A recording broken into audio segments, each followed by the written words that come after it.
But he, desiring to justify himself, said to Jesus, "And who is my neighbor?" Jesus replied, "A man was going down from Jerusalem to Jericho, and he fell among robbers, who stripped him and beat him and departed, leaving him half dead. Now by chance a priest was going down that road, and when he saw him, he passed by on the other side. So likewise a Levite, when he came to the place and saw him, passed by on the other side. But a Samaritan, as he journeyed, came to where he was, and when he saw him, he had compassion, and went to him and bound up his wounds, pouring on oil and wine. Then he set him on his own beast and brought him to an inn, and took care of him.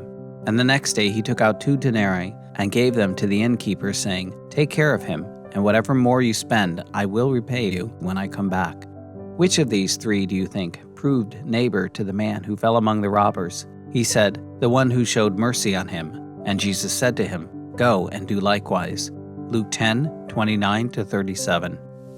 This parable exemplifies what it means for us as Christians to put love into action. To Jesus' listeners, this story would have been scandalous. The Jews hated the Samaritans and considered them half-breed traitors to the true faith. To see a Samaritan as the hero in this story would have been shocking. Likewise, to see a priest and a Levite avoiding an injured man for their own personal reasons, avoiding ritual impurity, fear of ambush, inconvenience, etc., seemed to turn cultural norms upside down. In this parable, Jesus clearly demonstrated that what matters most to him is compassion that turns mercy into action. When we see a need and do nothing, how can we say we truly believe?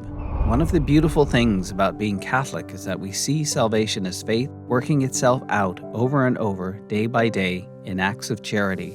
The Spirit of God gives us grace that takes our faith and turns it into acts of love. Witnessing through action to what is in our hearts blesses us and transforms us into the men God has made us to be. That is why we can talk about working out our salvation with fear and trembling, and at the same time, counting it all joy. Have you ever offered kind words to another but stopped short of loving action?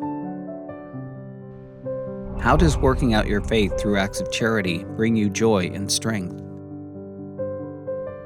Who in your life needs your loving action to help him out or lift him up? Bear one another's burdens and so fulfill the law of Christ. Galatians 6, verse 2.